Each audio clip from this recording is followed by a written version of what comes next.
ఇటీవల ప్రధాని మోదీకి కీ టు ది సిటీ గౌరవాన్ని ప్రదానం చేసిన దేశం ఏది? అర్జెంటీనా. ప్రధానమంత్రి నరేంద్ర మోదీ అర్జెంటీనా పర్యటన సందర్భంగా ఆయనకు కీ టు ది సిటీ గౌరవాన్ని ప్రదానం చేశారు. ఇది భారతదేశం మరియు అర్జెంటీనా మధ్య స్నేహం మరియు పరస్పర విశ్వాసాన్ని సూచించే సంకేత గౌరవం. ఇది 57 సంవత్సరాలలో ఒక భారత ప్రధాని చేసిన మొదటి ద్వైపాక్షిక పర్యటన. వాణిజ్యం, రక్షణ మరియు ఇంధన రంగాలలో సంబంధాలను బలోపేతం చేయడంపై అధ్యక్షుడు జేవియర్ మిలేతో ఆయన విస్తృత చర్చలు జరిపారు. భారతదేశపు మొట్టమొదటి ప్రైవేటు ఉపగ్రహ బ్రాడ్బ్యాండ్ సేవను ప్రారంభించడానికి ఏ కంపెనీకి ఆమోదం లభించింది? అనంత్ టెక్. హైదరాబాదుకు చెందిన అనంత్ టెక్నాలజీస్ అనే సంస్థ భారతదేశపు మొట్టమొదటి ప్రైవేటు ఉపగ్రహ బ్రాడ్బ్యాండ్ సేవను ప్రారంభించడానికి అనుమతి పొందింది. ఇన్స్పేస్ ఆమోదించిన ఈ ప్రాజెక్టు 2028లో ప్రారంభమవుతుందని మరియు భారతదేశంలో తయారైన ఉపగ్రహాలను ఉపయోగించుకుంటుందని భావిస్తున్నారు. అంతరిక్ష ఆధారిత ఇంటర్నెట్లో స్టార్లింక్, వనవెబ్ మరియు అమెజాన్ కైపర్ వంటి ప్రపంచ సంస్థలకు పోటీ రావడం వలన ఇది ఒక ముఖ్యమైన దశ. భారతదేశంలో మొట్టమొదటి ట్రాన్స్జెండర్ క్లినిక్ ఎక్కడ తిరిగి ప్రారంభించబడింది? హైదరాబాద్. భారతదేశంలో మొట్టమొదటి ట్రాన్స్జెండర్ నేతృత్వంలోని హెల్త్ క్లినిక్ గతంలో మిత్ర క్లినిక్ అని పిలువబడేది. యుఎస్ఎయిడ్ నిధుల స్తంభన కారణంగా మూసివేతను ఎదుర్కొన్న తర్వాత టాటా ట్రస్టుల నుండి పునరుద్ధరించబడిన నిధులతో హైదరాబాదులో సబ్రాంగ్ క్లినిక్గా తిరిగి ప్రారంభించబడింది. ఈ సబ్రాంగ్ క్లినిక్ అనేది భారతదేశంలో మొట్టమొదటి ఆరోగ్య సంరక్షణ సౌకర్యం. ఇది పూర్తిగా ట్రాన్స్జెండర్ వ్యక్తులచే నిర్వహించబడుతుంది మరియు ట్రాన్స్జెండర్ కమ్యూనిటీకి ప్రత్యేక వైద్య సేవలను అందిస్తుంది. ప్రధాన రహదారులపై టోల్ పన్నులను ప్రభుత్వం ఇటీవల ఎంత శాతం తగ్గించింది? 50%. జాతీయ రహదారులపై నిర్మాణాలకు కొత్త టోల్ లెక్కింపు పద్ధతి వినియోగదారు ఛార్జీలను 50% వరకు తగ్గిస్తున్నది. సొరంగాలు, వంతెనలు, ఫ్లైఓవర్లు లేదా ఎలివేటెడ్ స్ట్రెచ్లు వంటి నిర్మాణాలను కలిగి ఉన్న జాతీయ రహదారుల విభాగాలకు ప్రభుత్వం టోల్ రేట్లను 50% వరకు తగ్గించింది. ఇది వాహనదారుల ప్రయాణ ఖర్చును తగ్గిస్తుంది. భారతదేశం యొక్క సహకారంతో హిందీ పాఠ్యాంశాలను ప్రారంభించిన దేశం ఏది? శ్రీలంక. భారతదేశం శ్రీలంక సాంస్కృతిక మరియు విద్యా సంబంధాలను బలోపేతం చేసే దిశగా ఒక ప్రధాన అడుగులో భాగంగా కొలంబోలోని జనరల్ సర్ జాన్ కోటేలావాలా డేవిడ్స్ యూనివర్సిటీ హిందీ భాష అభ్యాస కార్యక్రమాన్ని ప్రారంభించింది. ఈ ఇనిషియేటివ్ శ్రీలంకలోని భారత హైకమిషన్ సాంస్కృతిక విభాగమైన స్వామి వివేకానంద కల్చరల్ సెంటర్ సహకారంతో ఉంది. మైక్రోసాఫ్ట్ ఇటీవల ఏ దేశంలో తన కార్యకలాపాలను మూసివేసింది? పాకిస్తాన్. ప్రఖ్యాత టెక్నాలజీ కంపెనీ అయిన మైక్రోసాఫ్ట్ పాకిస్తాన్లో 25 సంవత్సరాలు పనిచేసిన తర్వాత తన కార్యాలయాన్ని మూసివేసింది. తన ఉద్యోగుల సంఖ్యను తగ్గించుకుని క్లౌడ్ ఆధారిత సేవలపై ఎక్కువ దృష్టి పెట్టాలనే ప్రపంచ ప్రణాళికలో భాగంగా కంపెనీ జూలై 3, 2025న ఈ చర్యను తీసుకుంది. ఈ నిర్ణయం పాకిస్తాన్ వ్యాపార వాతావరణంలోని సమస్యలను ప్రతిబింబిస్తున్నందున చాలామంది నిపుణులు ఆందోళనకరంగా భావిస్తున్నారు. అంతర్జాతీయ అణుశక్తి సంస్థతో సహకారాన్ని నిలిపివేయడానికి ఏ దేశం ఒక చట్టాన్ని ఆమోదించింది? ఇరాన్. గత నెలలో ఇరాన్ అణు కేంద్రాలపై ఇజ్రాయెల్ మరియు అమెరికా దాడుల తర్వాత టెహ్రాన్ మరియు యుఎన్ అణు నిఘా సంస్థ మధ్య పెరుగుతున్న ఉద్రిక్తల మధ్య ఇరాన్ అధ్యక్షుడు మసౌద్ పెజెష్కియన్ అంతర్జాతీయ అణు ఇంధన సంస్థతో సహకారాన్ని నిలిపివేసే చట్టంపై సంతకం చేశారు. గతంలో అణు కార్యక్రమాల శాంతియుత స్వభావాన్ని నిర్ధారించడానికి సభ్యులు సౌకర్యాల పర్యవేక్షణ మరియు తనిఖీలను అనుమతించాల్సిన అవసరం ఉన్న అణువ్యాప్తి నిరోధక ఒప్పందంపై అనగా ఎన్పిటిపై ఇరాన్ గతంలో సంతకం చేసింది. భారతీయ మామిడి ఎగుమతులను ప్రోత్సహించడానికి ఇండియన్ మామిడి మానియా 2025 కార్యక్రమం ఎక్కడ జరిగింది? Abu Dhabi, UAE. వాణిజ్యం మరియు పరిశ్రమల మంత్రిత్వ శాఖ ఆధ్వర్యంలో భారతీయ వ్యవసాయ ఉత్పత్తులు, ముఖ్యంగా మామిడి పండ్ల ప్రపంచవ్యాప్త ఉనికిని పెంపొందించే ప్రయత్నాలలో భాగంగా అబుదాబిలో మామిడి ప్రమోషన్ కార్యక్రమాన్ని నిర్వహించింది.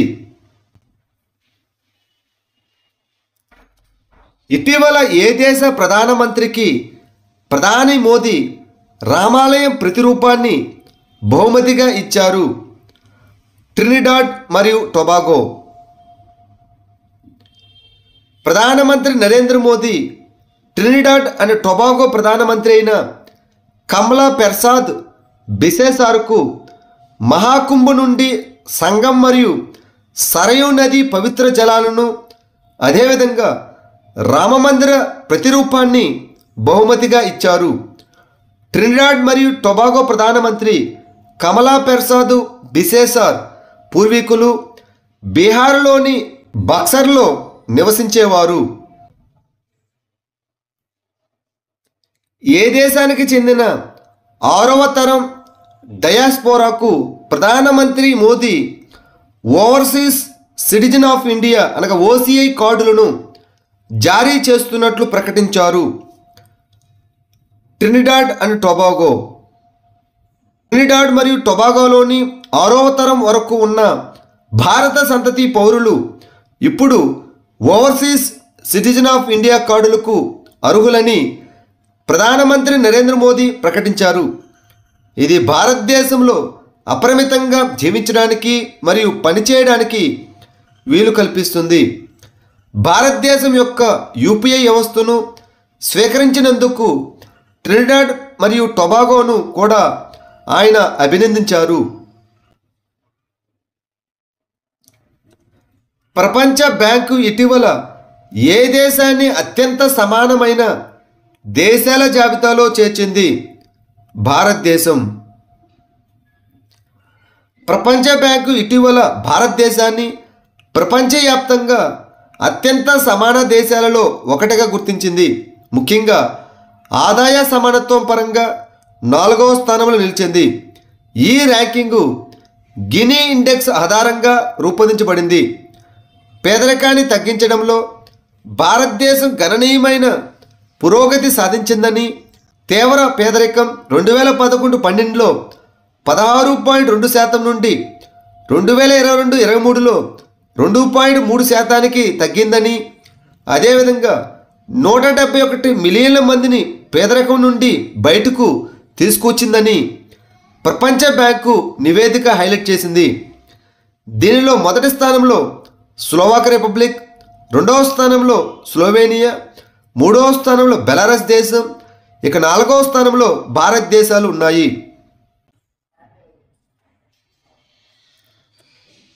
గిఫ్ట్ సిటీలోకి ప్రవేశించిన మొదటి బ్యాంకుగా ఏ దేశానికి చెందిన మాస్రిక్ నిలిచింది? యుఏఈ. యునైటెడ్ అరబ్ ఎమిరేట్స్కి చెందిన ప్రధాన బ్యాంకు అయిన మాస్రెక్ భారతదేశంలోని గుజరాత్లోని గిఫ్ట్ సిటీలో ఒక శాఖను ప్రారంభించడానికి సూత్రప్రాయంగా ఆమోదం పొందింది. దీనితో భారతదేశ అంతర్జాతీయ ఆర్థిక కేంద్రంలోకి ప్రవేశించిన మొదటి యుఏఈ ఆధారిత బ్యాంకుగా ఇది నిలిచింది. ఈ చర్య భారతదేశం మరియు యుఏఈ ఆర్థిక సంబంధాలను బలోపేతం చేయడానికి, అదేవిధంగా అంతర్జాతీయ బ్యాంకింగ్ కార్యకలాపాలకు మద్దతు ఇవ్వడానికి ఒక ప్రధాన అడుగు. ఇటీవల Zagreb super united rapid chess టైటిల్ను ఎవరు గెలుచుకున్నారు? D Gukesh. D Gukesh Zagreb అనగా క్రొయేషియా దేశంలోని జరిగినటువంటి గ్రాండ్ చెస్ టూరులో అతను సూపర్ యునైటెడ్ ర్యాపిడ్ చెస్ టైటిల్ను గెలుచుకున్నాడు. సెంట్రల్ అడాప్షన్ రీసోర్స్ అథారిటీ ఏ మంత్రిత్వ శాఖకు చెందిన చట్టబద్ధమైన సంస్థ? మహిళా శిశు అభివృద్ధి మంత్రిత్వ శాఖ. దత్తత తీసుకునే తల్లిదండ్రులకు దత్తత ఉత్తర్వుల హార్డ్ కాపీలు అవసరం లేదని సెంట్రల్ అడాప్షన్ రీసోర్స్ అథారిటీ ఇటీవల స్పష్టం చేసింది. ఈమెయిల్ ద్వారా పంపిన డిజిటల్ సర్టిఫైడ్ కాపీలు చట్టబద్ధంగా చెల్లుబాటు అవుతాయి. సెంట్రల్ అడాప్షన్ రీసోర్స్ అథారిటీ భారత ప్రభుత్వ మహిళా మరియు శిశు అభివృద్ధి మంత్రిత్వ శాఖ పరిధిలోని ఒక చట్టబద్ధమైన సంస్థ. ఇది 1990లో స్వయం ప్రతిపత్తి సంస్థగా స్థాపించబడింది. Juvenile justice care and protection of children act 2015లోని సెక్షన్ 68 ప్రకారం ఇది చట్టబద్ధమైన సంస్థగా మారింది. మొట్టమొదటి ఆసియాన్ ఇండియా క్రూయిజ్ డైలాగు ఎక్కడ ప్రారంభమైంది? చెన్నై. ఇటీవల మొట్టమొదటి ఆసియాన్ ఇండియా క్రూయిజ్ డైలాగ్ చెన్నైలో ప్రారంభించబడింది. ఇది భారతదేశం మరియు ఆగ్నేషియా దేశాల మధ్య సముద్ర సహకారంలో ఒక మైలురాయిని సూచిస్తుంది. ఈ కార్యక్రమం చెన్నై పోర్టులోని ఎంవి ఎంప్రెస్లో జరిగింది. మొత్తం 10 ఆసియాన్ దేశాలు మరియు తైమూర్ లెస్టే నుండి 30 మందికి పైగా ప్రతినిధులు పాల్గొన్నారు. ఇది క్రూయిజ్ కనెక్టివిటీని మెరుగుపరచడం, స్థిరమైన పర్యాటకాన్ని ప్రోత్సహించడం మరియు ఇండో పసిఫిక్ ప్రాంతం అంతటా సాంస్కృతిక మరియు ఆర్థిక సంబంధాలను బలోపేతం చేయడంపై దృష్టి సారించింది. నాందఫా జాతీయ ఉద్యానవనం ఏ రాష్ట్రంలో ఉంది? అరుణాచల్ ప్రదేశ్. అంతరించిపోతున్న తెల్ల చెవుల రాత్రి కొంగ ఇటీవల అరుణాచల్ ప్రదేశ్లోని నాందఫా నేషనల్ పార్కు మరియు టైగర్ రిజర్వ్లో కెమెరా ట్రాప్ చేయబడింది. ఈ నాందఫా అనేది అరుణాచల్ ప్రదేశ్లోని చాంగ్లాంగ్ జిల్లాలో భారతదేశం మయన్మార్ సరిహద్దులో ఉన్న ఒక జాతీయ ఉద్యానవనం మరియు టైగర్ రిజర్వ్. నోవా దిహెంగ్ నది ఉపనది అయిన నాందఫా నది దాని మీదుగా ఉత్తరం నుండి దక్షిణం వరకు ప్రవహిస్తుంది.